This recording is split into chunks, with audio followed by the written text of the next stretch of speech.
ಇಲ್ಲಿ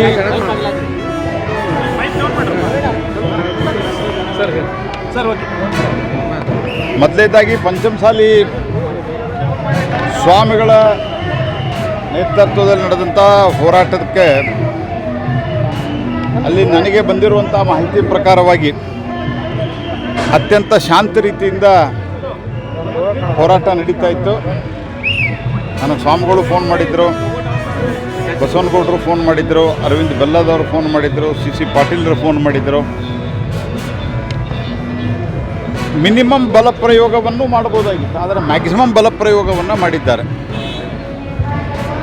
ಹಾಗಾಗಿ ಅನೇಕರಿಗೆ ತೀವ್ರವಾದಂಥ ಗಾಯಗಳಾಗಿದ್ದಾವೆ.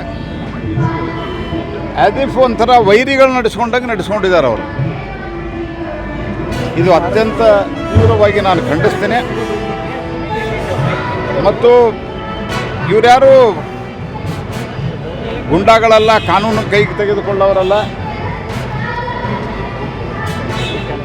ಬೇಕಂತಲೇ ಈ ಹಿಂದೆ ಏನೋ ಧರ್ಮಾಧಾರಿತ ಮೀಸಲಾತಿಯನ್ನು ವಿತ್ಡ್ರಾ ಮಾಡಿ ಇವ್ರಿಗೆ ಕೊಟ್ಟಿದ್ದಕ್ಕೆ ಇವರ ಮೇಲೆ ಒಂದು ರೀತಿಯ ಹಲ್ಲೆ ನಡೆಸುವಂಥ ಪ್ರಯತ್ನವನ್ನು ಸಿದ್ದರಾಮಯ್ಯನವರು ಮಾಡಿದ್ದಾರೆ.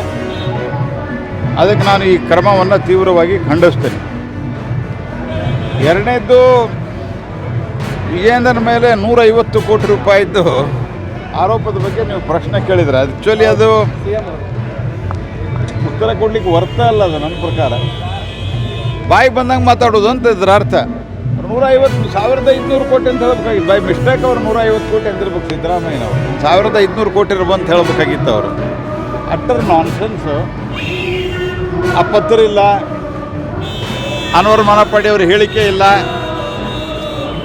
ಏನು ಬೇಕಾದ ಮಾತಾಡೋದು.